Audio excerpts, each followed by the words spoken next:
अच्छे लोगों के साथ हमेशा बुरा क्यों होता है? गीता में श्री कृष्ण ने अर्जुन को दिया उनके इस सवाल का जवाब।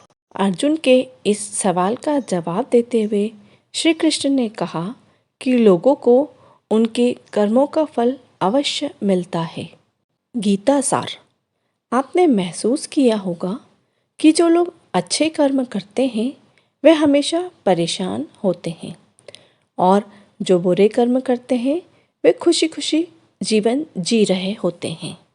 अच्छे कर्म करने वाले हमेशा परेशान रहते हैं। उन्हें आखिर क्यों इतनी अधिक परीक्षा देनी होती है, जबकि जो अधर्म की राह पर चलते हैं वे खुश रहते हैं और जीवन का लुत्फ उठा रहे होते हैं। अगर आपके मन में भी यह सवाल है तो इसका जवाब आपको आज यहाँ पर मिल जाएगा। ये जवाब वह है जो गीता में लिखा है और श्री कृष्ण ने अर्जुन को दिया था। भगवत गीता में वर्णित है कि जब भी अर्जुन को कोई दुविधा होती थी तो वह सीधे श्री कृष्ण के पास चले जाते थे। एक बार अर्जुन श्री कृष्ण के पास पहुँचे और उनसे कहा कि वे दुविधा में हैं और वे इस बात का जवाब जानना चाहते हैं।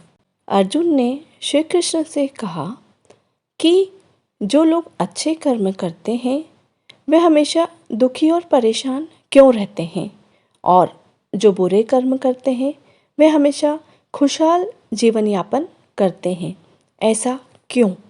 अर्जुन की बात सुनकर श्री कृष्ण मुस्कुराए और कहने लगे कि मनुष्य जैसा महसूस करता है, जैसा सोचता है और देखता है, हकीकत में बिल्कुल भी वैसा नहीं होता है, बल्कि मनुष्य अज्ञानता की वजह से सच्चाई को समझ ही नहीं पाता है।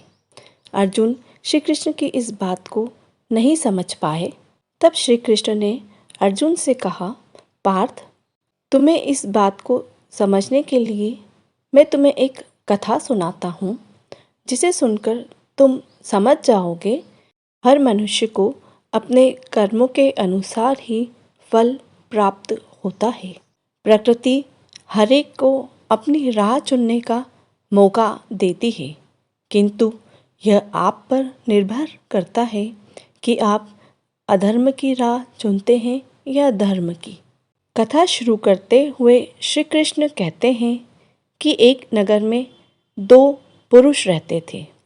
एक पुरुष व्यापारी था और वह धर्म की राह पर चलता था और पूजा पाठ में यकीन रखता था। वह हर दिन मंदिर जाता, पूजा पाठ करता और दान धर्म भी करता था। इसके विपरीत जो दूसरा पुरुष था वह मंदिर तो हर दिन जाता था, किंतु पूजा पाठ करने नहीं बल्कि मंदिर के बाहर रखे हुए जूते चप्पल को चुराने के लिए जाता था। उसे दान धर्म पूजा पाठ से कोई मतलब नहीं था। समय बीतता गया। एक दिन बहुत जोरों की बारिश हो रही थी और मंदिर में पुजारी के अलावा कोई भी दूसरा व्यक्ति नहीं था। यह बात दूसरे पुरुष को पता चली तो उसने सोचा, यही अच्छा मौका है सारा सामान चुराने का। तो उसने पंडित की नज़र से बचाकर मंदिर का सारा सामान चुरा लिया। उसी समय प्रथम पुरुष जो धर्म कर्म में विश्वास रखता था मंदिर में पहुंचा। अज्ञानतावश पंडित ने उसे ही चोर समझ लिया।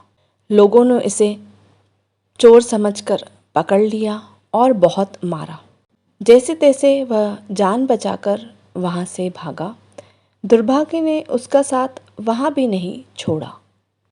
मंदिर से भागते हुए वह रास्ते में एक गाड़ी से टकरा गया और मुश्किल से वह लड़खड़ाता हुआ भागता हुआ जा रहा था। तभी रास्ते में उसकी मुलाकात उस प्रथम पुरुष से हो गई। वह पुरुष बोल रहा था, आज तो मेरी किस्मत ही चमक गई, आज मुझे इतना सारा धन इकट्ठा मिल गया है और फिर दूसरे पुरुष ने उसके पास मंदिर की वह मूर्तियां वगैरह देखी। कुछ समय पश्चात दोनों पुरुषों की मृत्यु हो गई और दोनों यमराज के पास पहुँचे।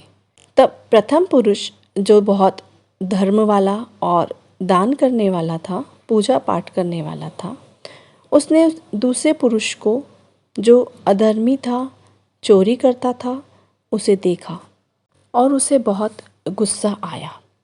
उसने गुस्से में यमराज से पूछा, मैं हमेशा दान धर्म करता था, पूजा पाठ में विश्वास रखता था, फिर भी मुझे हमेशा अपमान और दर्द ही मिला, और इस पुरुष को हमेशा नोटों से भरी पोटली ही मिली, ऐसा क्यों? तब यमराज ने कहा, तुम गलत समझ रहे हो। जिस दिन तुम्हारी गाड़ी से टक्कर हुई, वह दिन तुम्हारे जीवन का आखिरी दिन था, किंतु तुम्हारे अच्छे कर्मों के कारण वह टक्कर में तुम्हारी मौत एक छोटी सी चोट में बदल गई। और इस पुरुष के बारे में जानना चाहते हो? इसकी किस्मत में राजयोग था, लेकिन अपने बुरे कर्मों के कारण वह राजयोग सिर्फ एक छोटी सी धन की पोटली के रूप में बदल गया। कथा समाप्त होने के बाद श्री कृष्ण अर्जुन से पूछते हैं कि हे पार्थ, क्या अब तुम्हें अपने सवालों का जवाब मिल गया? ऐसा सोचना कि भगवान तुम्हारे किसी भी कर्मों को नज़रअंदाज कर रहे हैं, यह बिल्कुल भी सही नहीं है। भगवान हमें कब क्या किस रूप में दे रहा है, मनुष्य इसे समझ नहीं पाता है, किंतु यदि आप अच्छे कर्म करते हैं तो भगवान की कृपा आप पर सदा बनी रहती है।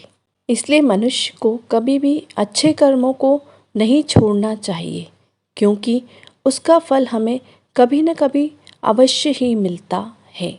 इसीलिए मनुष्य का फर्ज है कि वह हमेशा अच्छे कर्म करता रहे, समय चाहे जैसा भी हो, अच्छा या बुरा, किंतु यह सोचकर कि मेरे अच्छे कर्मों से मुझे क्या फल मिल रहा है, यह न सोचें, क्योंकि भविष्य किसी ने नहीं देखा है। आपको उन अच्छे कर्मों का फल भविष्य में अवश्य ही मिलेगा, क्योंकि वो देख रहा है, वो सबके कर्मों का हिसाब रखता है। इसलिए कभी यह न सोचें कि मेरे किए गए अच्छे कर्म बेकार हो जाएंगे। नहीं, उन कर्मों का फल आपको आज नहीं मिलेगा, किंतु भविष्य में वह सब हिसाब पूरा हो जाएगा। इसलिए अच्छे कर्मों का साथ ना छोड़ें।